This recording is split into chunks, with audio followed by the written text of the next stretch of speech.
오늘 법회에 이렇게 와주셔서 정말 감사드립니다.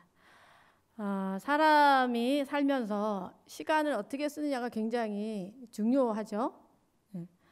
어떤 똑같은 시간이 우리에게 다 주어지지만 그 시간을 무엇에 쓰느냐에 따라서 그 사람의 삶이 굉장히 이제 바뀌는데, 오늘 특히 수요 법회 법문을 들으러 오신 여러분들은 시간을 정말 잘 쓰신다는 그런 생각이 듭니다. 얼마 전에 저희가 그 공주 마곡사에서 어린이 영어 단말 캠프를 진행했어요. 그래서 어린이들이 사찰에 와서 뭐 영어도 배우고 또 불교도 배우고 뭐 수영도 하고 놀기도 하고 하는 그런 프로그램이었는데, 아이들이 굉장히 더웠잖아요. 지난주가 굉장히 더워가지고 애들이 막 헉헉대고 막 좀 가끔 짜증도 내고 그랬는데, 보물찾기 할 때 있잖아요. 보물찾기를 마지막 날 하는데 정말 더웠어요. 막 어른들은 정말 바깥에 나가지도 못할 정도였는데 아이들이 자기 보물을 찾겠다고 그냥 열심히 더운지도 모르고 다니는 그런 모습을 봤어요. 그거를 보면서 제가 느낀 게, 정말 자기가 원하는 게 있을 때, 자기가 좋아하는 거 있을 때는 그 어떤 난관도 그 어려움도 다 극복을 하는구나, 이런 생각을 하게 됐습니다. 여러분들은 어떠세요? 여러분들 오늘 여기 법회 많이 오셨는데 여러분들은 무엇을 찾으러 여기 오셨어요? 아이들처럼 우리는 보물을 항상 찾고 싶어 하죠. 우리 삶에 어떤 보물을 찾아야지 내가 정말 삶이 행복할까, 이런 생각을 하게 되는데, 제가 오늘 여러분들에게 드리고 싶은 보물이 있습니다. 그 보물이 뭐냐면은 그 번뇌와 장애를 없애는 비결을 오늘 가르쳐 드릴 거예요. 우리가 살면서 굉장히 번뇌가 많잖아요. 특히 이제 수행을 시켜보면은 우리 제가자분들 이렇게 참선 특히 시키면은 한 10분 있다가 못하겠다 해요. 스님, 제가 자꾸 이렇게 뭐가 망상이 나가지고 번뇌가 너무 들끓어서 못하겠습니다. 차라리 안 하는 게 낫겠습니다 하고 그거를 이렇게 차라리 포기를 하겠습니다 하는 분들이 종종 있어요. 그리고 우리가 그 스님들도 이제 선방에서 참선을 할 때 그 번뇌가 굉장히 많이 떠올라요. 처음에는 별별 게 다 떠올라요. 막 어렸을 때 일부터 해가지고 뭐 최근에까지 뭐 이상한 말도 안 되는 그런 것들이 이렇게 막 떠올라요. 화두를 들어야 되는데 이 번뇌가 자꾸 치솟으니 어떻게 해야 될까, 이런 고민이 많아요. 여러분들이 기도할 때도 마찬가지죠. 오래간만에 마음 잡고 기도를 하려고 하면 이상한 망상들이 이렇게 떠올라가지고 하기가 좀 어려울 수가 있습니다. 또는 이제 장애가 또 많아요. 삶을 살다 보면은 이런 장애들이 많이 생기죠. 우리 삶 속에서 내가 하고자 하는 것들이 뜻대로 안 될 때, 나는 이 장애를 어떻게 극복해야 될까? 어떻게 하면 좋을까? 그래서 대부분 사람들이 그런 장애를 만났을 때는 어떻게 해요? 부모를 탓하기도 하고 또 자기 업을 탓하기도 하고 이렇게 많이 하는데, 어떻게 하면 우리가 이 그 번뇌와 장애를 정말 쉽게 벗어날 수 있을까? 궁금하죠? 네. 이것이 그러니까 번뇌와 장애를 벗어날 수 있다고, 이렇게 하면은 벗어날 수 있다고 이렇게 말씀하신 게 화엄경에 있어요. 저희 절에서는 매일 이제 화엄경 독송을 하는데, 저희가 이제 그 법화경 108독 독송을 원력을 세워서 끝내고 이제 올해 들어서는 화엄경 108독 독송을 또 원력을 세워서 하고 있거든요. 그래서 매일매일 이제 읽어가지고 일주일에 한 권을 이제 읽어요. 그렇게 하는데, 하다 보니까 굉장히 많이 신심이 나고 정말 제가 미처 생각하지 못했던 것들을 새롭게 알게 되는 그런 시간이 됐어요. 그래서 오늘 여러분들께 그걸 소개를 해드리겠습니다. 그래서 제가 깜짝 놀랐어요. 정말 저도 수행하면서 어떻게 하면 이 번뇌를 없앨 수 있을까? 어떻게 하면 이 장애를 없앨 수 있을까? 굉장히 고민이 많았어요. 근데 화엄경의 열애 출현품의 글을 딱 읽으면서 와, 이거구나 하고 정말 이렇게 땅을 탁 치는 그런 계기가 됐거든요. 이렇게 돼 있어. 열애 출현품에 보면은 불자여 보살 마하살은 열애를 보고 듣고 친근하여 심은 선근을 어떻게 알아야 하는가. 근데 결국은 뭐라고 되어 있냐면 열애를 보고 듣고 친근하는 선근으로 모든 번뇌와 장애를 벗어날 수 있다는 거예요. 네. 그래서 이렇게 놓으셨어요. 불자여 보살 마하살은 마땅히 열애가 계신 데서 보고 듣고 친근하여 심은 착한 뿌리가 모두 헛되지 않은 줄을 알아야 하느니라. 다함이 없는 깨달음의 지혜를 내는 연구며 일체 장애를 여의는 연구며 결정코 깨달음에 이르는 연구며 허탈감이 없으며 모든 소원이 만족하며 함이 있는 행을 다하지 않으며 함이 없는 지혜를 따르며 여러 부처님의 지혜를 내며 오는 세월까지 다하여 온갖 훌륭한 일을 이루며 하염없는 지혜에 이르는 까닭이니라. 이렇게 돼 있어요. 그러니까 즉 열애를 뵙고 또 열애의 법문을 듣고 가까이 하면은 어떤 좋은 일이 생기는지를 이렇게 자세히 설명하고 있습니다. 그래서 열애를 본다는 거, 열애의 말씀을 듣는다는 거, 그다음에 열애를 친근한다는 거, 이게 과연 무엇일까요? 열애를 보고 열애를 듣고 열애를 가까이 하면 번뇌와 장애를 다 소멸할 수가 있고 그렇게 하여서 여러분들이 원하는 것을 다 이룰 수가 있다는 거예요. 자, 열애를 본다는 게 뭘까요? 열애를 본다. 여러분들 지금 열애를 보고 있습니까? 보고 있잖아요. 여기 부처님 계시잖아요. 여러분들 지금 부처님 보고 계셔요. 여기 우리 열애가 부처님이에요. 조금 어려운 말인가 봐, 열애가. 예. 뭐 열애는 이와 같이 왔다 이런 뜻인데 부처님의 다른 이름이에요. 예. 그래서 여러분들이 부처님을 본다, 열애를 본다는 것은 그 부처님을 본다는 거예요. 여러분들이 지금 이 법당에 와서 그 BBS 법당에 오셔서 지금 열애를 보고 있죠. 예. 그러니까 여러분들이 지금 봤기 때문에 어떻게 되겠어요? 여러분의 번뇌와 장애가 사라질까요? 안 사라질까요? 사라지겠죠. 네. 말 안 한 사람도 있어요. 대답을 어느 우리 보살은 고개를 아닌 것 같은데 이렇게 하고 계신데, 자, 부처님을 지금 뵀어요. 우리 BBS 법당 오셔서 여러분들이 여기 앞에 부처님을 지금 보고 있습니다. 여러분들의 번뇌와 장애가 사라질까요? 안 사라질까요? 사라집니다. 자, 사라집니다고 크게 대답하세요. 사라집니다. 사라질까요? 안 사라질까요? 사라질까요? 안 사라질까요? 정말 사라집니다. 네. 여러분들이 열애를 보는 순간에 부처님을 이렇게 딱 보는 순간에 어떤 마음이 들어요? 편안하죠, 그죠?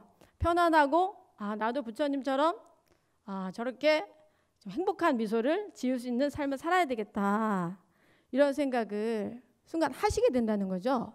네. 그리고 부처님을 이렇게 바라보고 있으면은, 저 같은 경우도 부처님을 바라보고 있으면은 어떻게 생각이 끊어져요. 생각이 끊어져 그냥 이렇게 멍하니 부처님 너무 아름다우시다. 어떻게 저런 아름다운 미소를 지을 수 있을까? 이런 생각이 나잖아요. 네. 바로 그거예요. 그 순간 여러분의 번뇌가 사라지게 된다는 거죠. 우리가 형상으로 지금 부처님을 봤을 때 이런 효과가 나잖아요.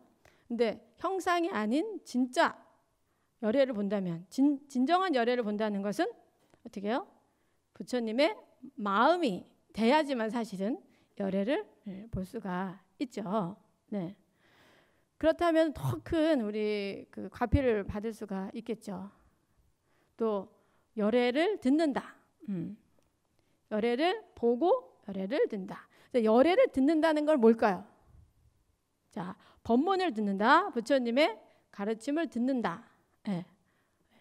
그것도 되고, 여러분들이 연불 하시잖아요. 연불 하시면 이렇게 정근하시잖아요. 관세음보살 아니면 석가모니부 이렇게 하시잖아요. 이렇게 여러분들이 염송을 하는 거, 또 법문을 듣는 것, 그것 또한 열애를 듣는 게 됩니다. 그래서 연불을 한다는 것은 작은 일이 아니에요. 우리는 그냥 뭐 연불 뭐 그냥 하면 되지 이렇게 생각하지만, 연불을 한다는 것은 부처가 되는 공덕을 쌓는 일이 되는 거죠. 네. 그래서 열애를 여러분들이 법당에 와서 보고, 또 여기서 열애를 이렇게 읽고 열애를 부르고 하는 그 공덕으로 여러분들은 정말 번뇌와 장애가 사라지게 돼요. 어떤 사람들은 살면서 어려운 일이 있을 때 절에 잘 안 와요. 네. 한동안 이제 절에 신도님 안 오셔가지고 전화를 해봐요. 왜 이렇게 안 오시냐고. 그러니까 제가 요즘 어렵다고, 힘들다고, 그래서 절에 못 가겠어요, 이렇게 하셔요. 네. 근데 그럴 때일수록 사실은 여러분들이 오셔야 돼. 네. 그거밖에 없어요. 여러분들이 어떤 어려움에 처했을 때 그걸 혼자 해결하려고 계속 망상하고 막 고민하고 해봤자 되지가 않아요. 그냥 생각해서 만약 해결되는 일이었다면 해결이 되죠. 안 돼요. 근데 여러분들이 정말 어려울수록 오셔서, 절에 오셔서 부처님을 보면서, 자꾸 부처님 보면서 쫄라야 돼요. 부처님 저 좀 살려주세요. 어떻게 해야 될까요? 항상. 네. 그렇게 하다 보면은 어느 날 답이 어디서 나와요? 내 속에서 나와. 내 속에서. 네. 내가 간절해가지고 우리 여기 법당에 계시는 부처님께 간절히 발언을 이렇게 하다 보면은 내 속에 있는 나의 열애, 나의 부처와 만나게 되죠. 그래서 그 답이 결국은 내 속에서 나오게 되는 거죠. 그 다음에 열애를 친근한다는 것은 뭘까? 열애를 가까이 한다. 네. 제가 부처님 앞에 가서 절을 하고 또 경전을 읽고 했을 때는 정말 답이 금방금방 나왔었어요. 근데 제가 그렇게 안 하고 계속 고민만 했을 때는 그 답이 그렇게 빨리 나오지 않았어요. 그래서 무조건 우리가 부처님을 보고 또 연보를 하고, 그죠? 또 부처님을 가까이 하고 하는 그런 것들이 결국은 어떻게 해요? 내가 부처가 될 수 있는 그런 그 선근을 심는다는 거예요. 굉장하죠? 뭐 사람들은 부처가 되는 게 굉장히 어렵게 생각을 해요. 많은 사람들이. 하지만 실제로는 우리가 부처님을 보고 여러분들이 와서 법당에 와서 절을 하고 연부를 하고 또 부처님의 하시는 일들을 가까이 우리가 할 때, 그때 우리는 부처가 되고 있는 거예요. 네. 사람들이 그거를 모르고 있다는 게 참 아쉬운 일이죠. 네. 그냥 가까이 오기만 하면은 그렇게 되는 거예요. 그래서 우리가 이렇게 열애를 보고 듣고 가까이 하면서도 또한 우리는 어떻게 해야 돼요? 우리 주변의 사람들이 열애를 보고 듣고 가까이 할 수 있도록 도와야지만 되죠. 네. 그렇게 부처님 보기만 해도 그 선근으로, 그 선근 착한 뿌리라고 선근, 그 선근으로 인해서 결국은 성불을 할 수 있는 그런 인이 된다는 거예요. 보기만 해도. 얼마나 대단해요. 네. 타종교인이라 하더라도 저 법당에 한번 와서 절 한번 하고, 절 안 하더라도 부처님을 이렇게 보기만 해도, 연불 소리 한번 듣기만 해도, 아니면 법문을 듣기만 해도 그 공덕이 쌓여서 결국은 그 사람이 어느 생애인가는 정말 깨달음을 얻을 수 있는 그런 기회를 갖게 된다는 거죠. 그래서 우리가 선근을 짓는다는 게, 선근을 심는다는 게 굉장히 중요합니다. 여러분들이 사람 살다 보면은 여러 종류의 사람들 있잖아요. 근데 어떤 사람들의 그 생각 패턴을 보면 정말 이상한 사람들이 있어. 어떻게 저렇게 생각할 수 있을까? 남을 생각하지 않고 자기만 막 생각하는 그런 사람들 있잖아요. 그런 사람들 왜 그런지 아세요? 이해가 안 될 때겠죠, 우리가. 예. 어떻게 저럴 수 있을까 할 때. 그런 사람들 왜 그럴까? 욕심이 많아서. 네. 성근을 짓지 않아서 그래요. 성근을 짓지 않아서. 또 화엄경 10지품에 보면 이런 말이 있어요. 선근을 심어야만 보리심이 바란다. 이래요. 선근. 그러니까 착한 일들을 해야만 보리심이 나온다는 거죠. 그 보리심이라는 것은 뭐예요? 깨달으려는 마음이자 곧 자비심이에요. 그 중생을 가엾이 여기는 마음, 모든 사람들이 행복했으면 좋겠다 이런 마음, 슬픈 사람들이 슬프지 않았으면 좋겠다 하는 그 마음, 그 마음이 바로 보리심이거든요. 근데 이게 안 나오는 사람들은 선근을 심지 않아서 그런 거예요. 그러니까 여러분들이 혹시 가정에서 막 미운 사람 있을 수 있어요. 남편이 막 밉다거나 아니면은 속썩이는 자식이 너무 밉다거나 그런 내 마음이 통제가 안 될 때가 있어요. 네. 특히 그 우리 보살님들 보면은 그 할아버지 거사님들을 좀 안 좋아하는 경향이 있어요. 말 안 듣는다고. 남편들을 좀 안 좋아하시는 경향들이 좀 있어요. 제가 보면 저희 절에 신도님들 오시면은 저한테 다른 사람한테는 어떻게 흉볼 수 없어요. 저한테만 남편 흉을 많이 봐요. 네. 우리 남편 이것도 못하고 저것도 못하고 말도 안 듣고 막 이렇게. 그래서 제가 이해를 해야지. 어떻게 다 똑같은 사람이 아닌데 이렇게 말하면 다른 남편한테는 이해가 되는데 우리 남편한테는 안 돼요. 우리 남편은 이해할 수 없어요. 제 감정이 안 돼요. 막 이렇게 말하는 거예요. 네. 그럴 때가 어떻게 해야 될까 우리가. 네.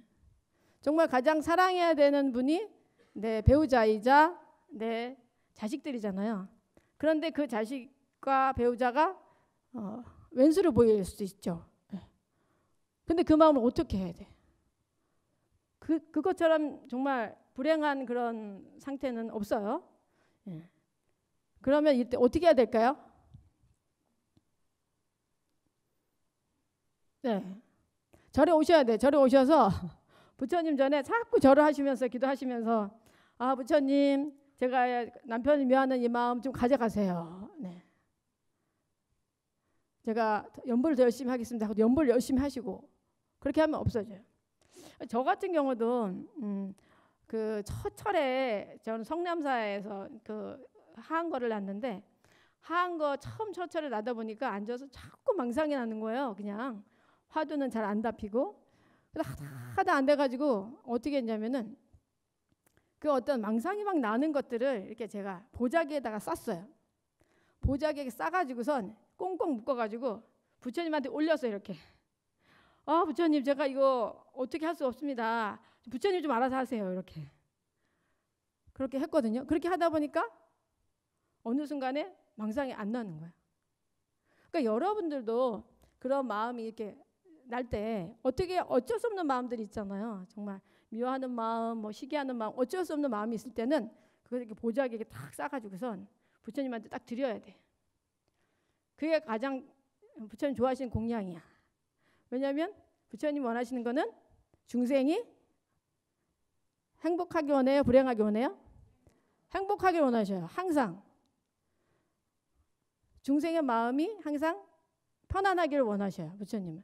그래서 여러분들의 그 번뇌 망상을 다 이렇게 싸가지고 드리면 부처님께서 막 웃으시면서 알았다. 내가 알아서 해줄게. 이렇게 하셔요. 그래서 정말 안 될 때는 여러분들이 그런 방법을 쓰시는 것도 굉장히 좋은 방법이 됩니다. 우리의 능력으로는 어쩔 수가 없을 때가 많아요. 왜냐하면 우리는 업으로 태어났어요. 업으로 태어났기 때문에 그 업력이라는 것은 굉장히 강해요.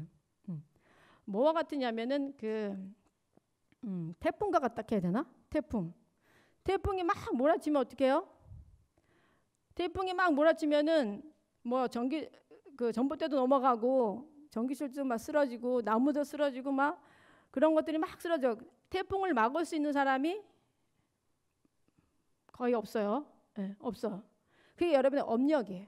그래서 업력이 발동할 때는 나의 업이라는 게 전생부터 지금까지 내가 쌓아놓은 거잖아, 그죠? 그것이 이렇게 발동할 때는 내 힘으로 안 될 때가 있어. 네. 그럴 때 여러분들이 의식적으로 이렇게 보자기를 하나 딱 준비해가지고 거기다가 다 집어넣어요. 네.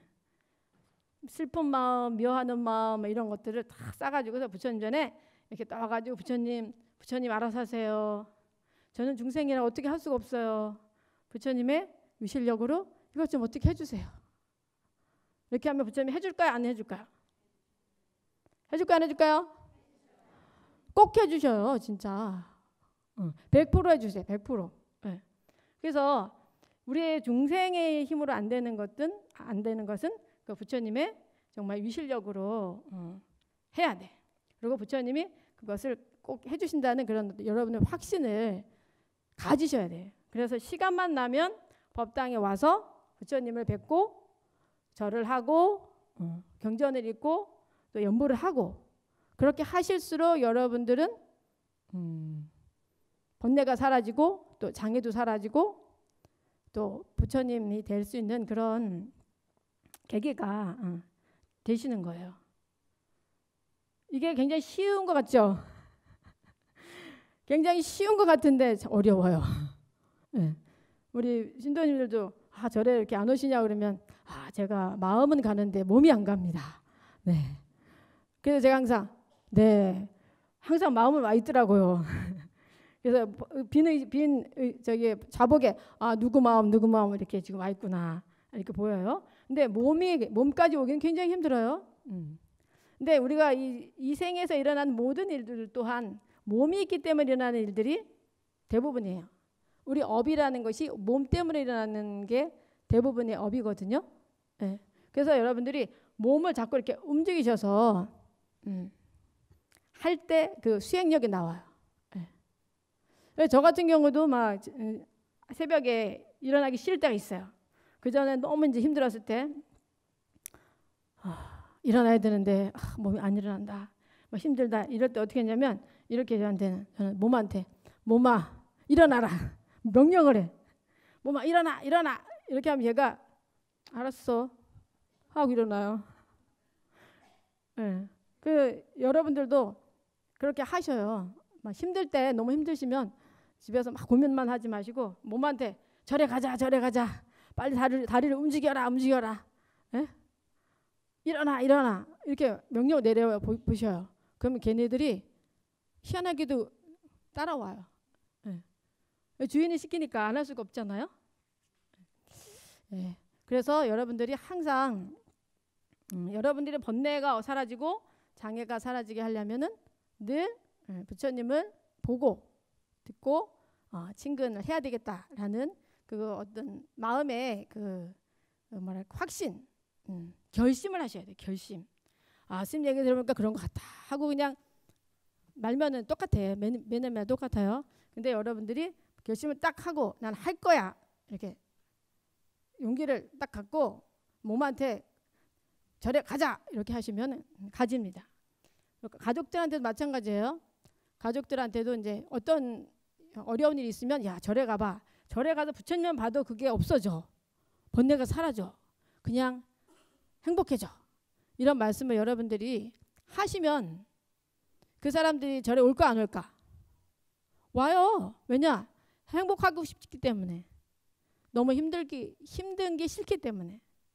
근래 저희 절에 어떤 친구가 어머니가 돌아가셔가지고 갑자기 어머니가 젊어서 돌아가신 거예요. 너무 슬프잖아. 너무 슬프고 어머니가 나를 두고 가셨다는 게 정말 믿어지지 않고 믿기 싫고 너무 슬프고 아버지도 없는 상황이시니까 그러니까 그래가지고 그 친구가 가슴에 이렇게 돌을 얹어놓은 것 같이 살았대요. 2년을. 그렇게 살다가 이렇게 살면 안 되겠다. 이런 마음이 들어가지고 이제 저희 절에 우연히 오게 됐는데 절에 한번 법당에서 기도를 하고 갔는데 그냥 여기 가슴에 있는 것들이 쏙 내려가고 없어졌대. 그리고 2년 동안 웃지를 못했는데 와서 스님하고 이렇게 얘기를 하고 나니까 웃음이 나왔다는 거예요. 그 기적 아니에요? 그죠? 네. 그렇게 이 부처님을 우리가 이렇게 항상 가까이 하면은 그런 큰 공덕을 우리가 갖게 되죠. 또 아울러 좀 우리가 또 그 선근을 짓는 데 있어서 가장 또 중요한 것이 나뿐만 아니라 내 주위의 사람들 또한 부처님을 보고 또 열애를 듣고 또 열애를 친근할 수 있는 그런 기회를 우리가 마련해 줘야 되죠. 자, 그걸 우리가 뭐라 해요? 그걸 포교라지. 포교. 네, 포교를 하는 거죠. 네. 포교를 우리가 정말 해야 되는데 여러분들 포교를 잘 하고 있습니까? 나는 그래도 이 세상에 태어나서 포교 1명을 했다. 손 들어보세요. 아이고 큰일 났어요 우리. 이 5명밖에 없어요 지금. 우리 불자님들이 이렇게 많은데 그래도 최소 한 명은 좀 해야 되는데 저는 고등학교 때부터 포교를 했어요. 고등학교 때 제가 그 불교 학생회를 다녔는데 그때 우리 그 법사님이 그 스님이 아니라 법사님이 저희를 가르쳐 주셨어요. 근데 법사님이 이제 포교 주간을 만드셨어. 그래가지고 포교를 해와라. 포교를 하면 너희들이 큰 공덕을 짓는 거다. 이제 그렇게 하셔가지고 제가 고등학교 2학년 때였는데 그 요즘도 그런 거인지 몰라. 조회 있잖아요. 조회. 네. 선생님이 조회하기 전에 시간 조금 있잖아요. 그럼 제가 각 반마다 돌았어요. 각 반마다 가가지고 다 이렇게 그 교탁에 싹 서가지고 얘들아 너희들은 인생에 대해서 생각해 본 적 있냐? 막 그래서 야 인생을 잘 살고 싶은 사람은 우리 절에 와라. 제가 그랬거든요. 그래가지고 1명을 포기했어요 그때. 고등학교 2학년 때. 그런데 제가 그래서 1명을 계속 포기를 해가지고 갔는데 다른 애들 하나도 안 온 거예요. 저도 좀 다른 애들 다 할 줄 알고 이제 해야 되는구나 해가지고서 이렇게 했는데 아무튼 그 친구들 1명을 제가 포기를 했어요. 네. 그랬는데 제가 이제 그때 그 고등학교 2학년 때 계속 불교를 배우잖아. 그러니까 아이들이 항상 불교에 대해서 물어볼 땐 저한테 물어봤었어요. 뭐 궁금한 거 있으면은.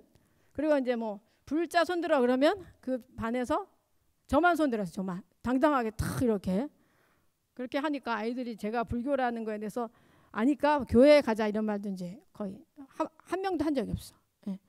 그때 아이들이 이런 말을 했어요. 저에게 야 너가 얘기를 하면 향기가 나. 너가 얘기하면 향 냄새가 나.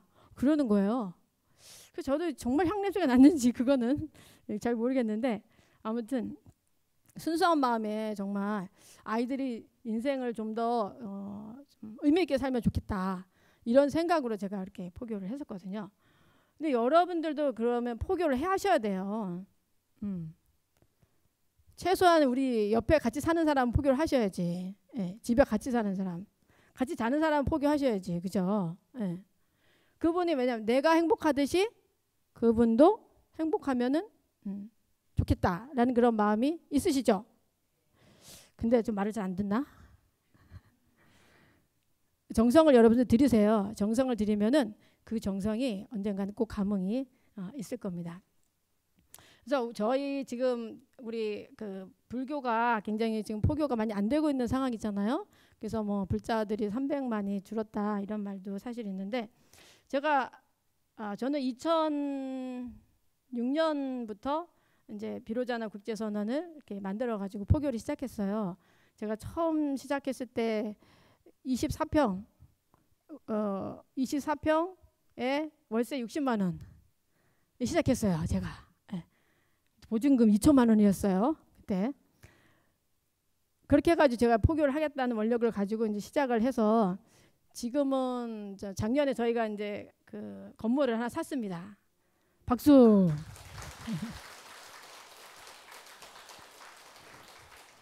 네, 건물을 샀어요. 그것도 지하 1층, 지상 4층. 다시 박수.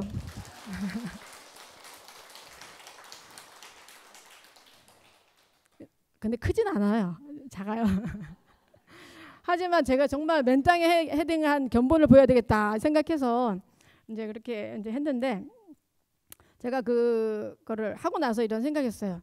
아, 그래도 나는 이렇게 좀 자리를 잡았으니까 다른 스님들이 좀 더 또 포교당을 많이 만들 수 있도록 도와야 되겠다, 이런 생각을 하게 됐습니다.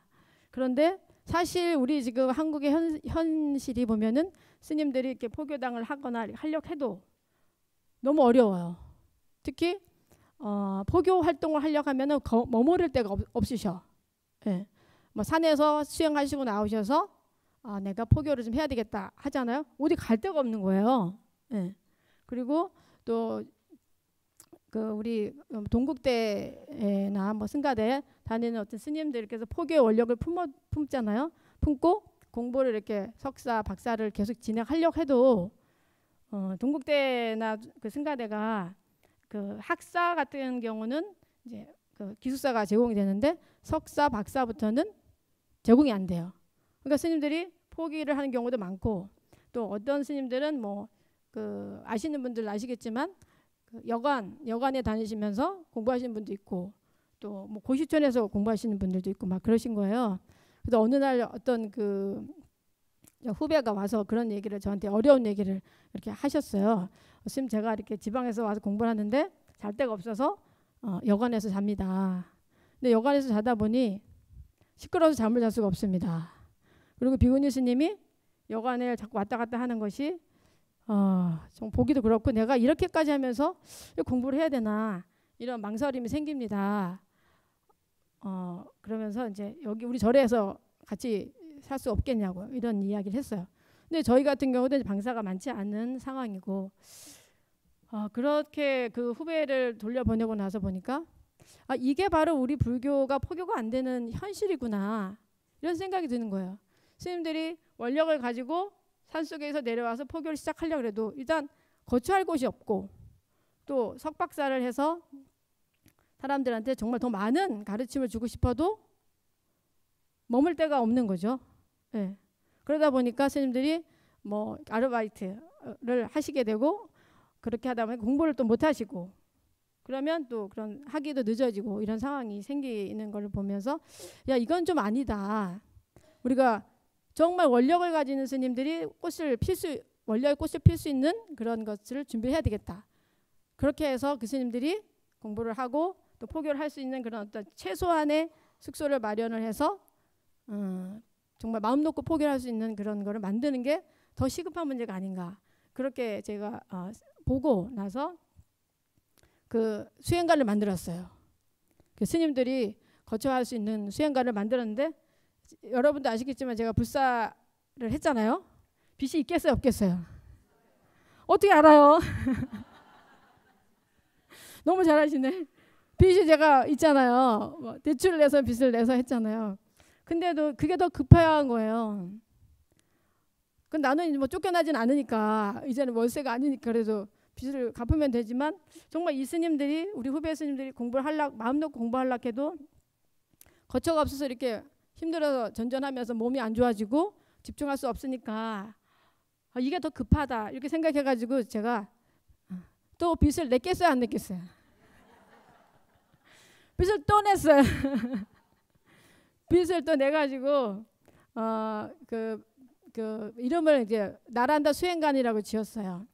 여러분들 아시다시피 인도에 그 스님들이 공부하시던 나란다 대학이 있잖아요. 거기서 나온 스님들이 결국 전 세계로 나가셔가지고 불교를 전파하셨잖아요.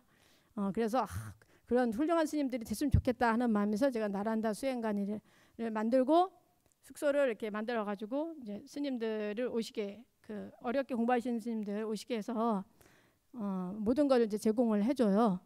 뭐 쌀 같은 거는 우리 절에서 또 있으니까 갖다 드리고, 또 뭐 그 냉장고, 세탁기 이런 것들 다 이렇게 갖추어가지고 스님들이 편하게 공부할 수 있게 그렇게 좀 해드렸거든요. 박수.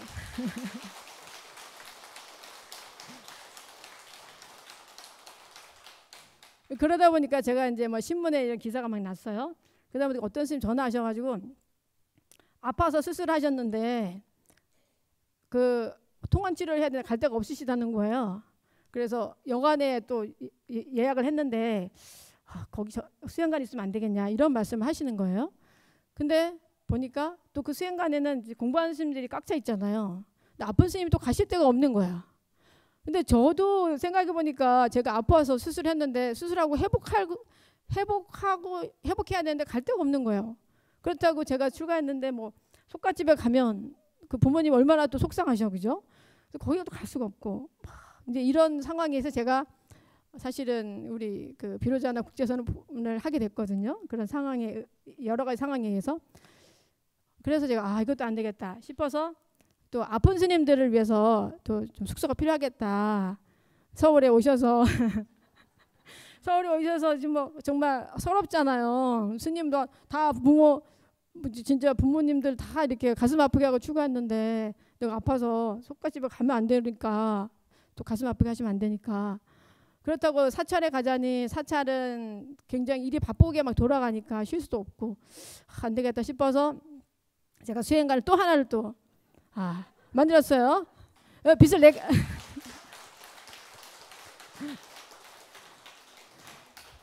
빚을 냈을까 안 냈을까요?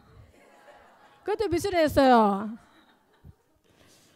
그래서 이제 제가 막 이렇게 했더니 또 주변에 분들한테 근데 사실 그건 너무 좋은 일이잖아요. 너무 훌륭한 일이고 사실 그 스님들이 지금 그 스님들이 6분이 지금 공부하고 포교하고 계시는데 그 스님들이 제대로 해가지고 나가면 6분이지만 정말 600명, 700명 그죠? 정말 뭐 6만 명의 그 사람들을 포교를 할 수 있는 그런 분들이잖아요.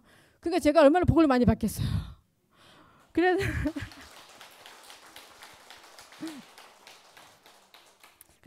근데 이거 나 혼자 복 받으면 안 되겠다 이런 생각이 드는 거죠. 그래서 제가 우리 신도님들한테 나만 복 받을 수 없으니까 여러분들도 뭐 한 구자씩 한 10,000원씩 이건 좀 쉬우니까 10,000원씩이라도 이렇게 좀 같이 동참하면 어떻겠습니까? 이렇게 했더니 또 저희 뭐 신도님들이 좀 동참을 좀 해주셔가지고 그나마 지금 우리 그 수행관이 2개인데 그 대출 이자 그걸로 대출 이자를 갖고 있습니다. 그래도 뭐 많지는 않지만 그 대출 이자 갚을 정도는 되니까 그걸로 스님들이 편하게 공부할 수 있으니까 굉장히 좋죠.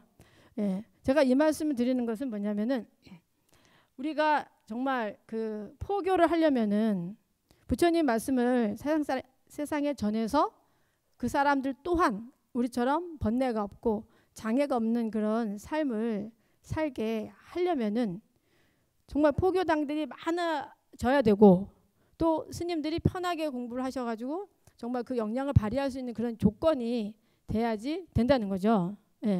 그렇게 하기 위해서는 여러분들이 정말 그 마음을 좀 잘 내주셔야 된다는 거죠. 여기 우리 BBS 방송국 같은 경우도 우리 망공에 있죠. 저도 망공회 회원인데 그 망공에 한 사람 10,000원씩 이렇게 보시를 해서 지금 56,000명이라는 말을 들었어요. 그러면은 정말 이 BBS가 또 많은 좋은 일들을 많이 할 수가 있잖아요. 그래서 지금은 많이 이제 안정이 돼가고 있죠. 그와 같이 여러분들 주변에 스님들께서 어떤 포교를 하실 때 작지만 여러분들이 조금이라도 이렇게 정성껏 그 스님한테 이렇게 뭐 정기적으로라도 특히 비구니 스님들 많이 해주세요. 비구니 스님들 정말 열심히 합니다. 비구니 스님들이 좋은 스님들 굉장히 많아요. 뭐 석사, 박사 하신 분들도 많고 원력이 굉장히 좋으신 분들도 굉장히 이제 많은데 사실 그 어떤 여건이 안 돼서 못 하시는 분들이 많죠. 그래서 굉장히 좀 안타까운데 그래서 저는 이제 우리 수행관의 스님들이 그렇게 공부를 하고 해서 이제 그 원력을 필 때 뭐 이렇게 저를 사찰을 만들다거나 포교당을 만든다거나 하실 때는 제가 어떻든지가 적극적으로 이렇게 도와서 하려고 마음을 이제 먹고 있습니다. 이제 그것이 바로 우리가 그 부처님의 은혜를 갚는 일이 아닌가 이런 생각이 들어요. 내가 부처님 법을 만나서 행복해졌고 내가 번뇌가 사라졌고 내가 장애가 없어졌다면은 그 감사함을 우리는 또 사람들한테 회양을 해야지 됩니다. 그런 마음을 가지셔야 돼요. 그것이 바로 부처님의 그 은덕에 우리가 보답하는 그 일이 될 수가 있습니다. 예. 그래서 주변에 그렇게 작게라도 여러분들이 정말 원력을 가지고 있는 좋은 스님들께 이렇게 모시를 하고 그 공양을 하셔가지고선 스님들이 정말 포교를 함에 있어서 뭐랄까 마음이 좀 따뜻해지면서 할 수 있으면 좋겠어요. 저 같은 경우 어떤 경우였었냐면은 저희 그 있던 곳이 저희가 원래 무학 지역에 있었어요. 무학 지역 3번 출구. 네. 위치는 되게 좋았는데 거기엔 재건축 지역이었어요. 그러다 보니까 바깥이 굉장히 허름했어요. 이렇게 여기 불교 방송처럼 멋지지 않았어요. 그러다 보니까 사람들이 이렇게 오다가 스님 얘기 듣고 스님 좋은 스님 계신데 이래가지고 소개받아 오다가 돌아가요. 왜 돌아갈까요? 네? 외모가 안 돼요. 절이 외모가 안 되는 거예요. 그래서 우리 성경을 해야 되겠다. 우리 절. 어떻게 성경을 할까? 근데 성경을 하려고 해도 우리 내게 아니니까 성경을 할 수가 없는 거죠. 그래서 스님들이 아마도 지금도 그 포교당을 시작하는 스님들이 굉장히 어렵게 그렇게 시작을 하신 분들이 많으실 거예요. 그렇더라도 여러분들이 그냥 절에 가서 부처님 전에 그냥 절만 해도 그게 감사해요. 그 절에 이렇게 와주는 것만 해도 굉장히 감사하고 내가 이 포교의 원력을 놓지 말고 좀 열심히 해야 되겠다라는 그런 마음이 들어요. 그렇기 때문에 이 도심의 사찰들이 많이 세워질 수 있도록 여러분들이 좀 원력을 가지고 좀 작은 정성이라도 인연되는 스님들 따라서 여러분들이 조금씩이라도 이렇게 보시를 해주신다면은 여러분 그 스님들이 끝까지 할 수 있어요. 그래서 제가 오늘 여러분들께 말씀드린 부분은 뭐예요? 번뇌와 장애를 없애려면은 어떻게 해야 된다? 열애를 보고 듣고 친근하고 하면은 우리가 번뇌와 장애를 없애고 정말 행복한 삶을 살 수 있다라는 거 여러분들이 참 명심을 해 주셨으면 좋겠습니다. 아시겠죠? 자, 오늘 본문은 여기서 마치도록 하겠습니다.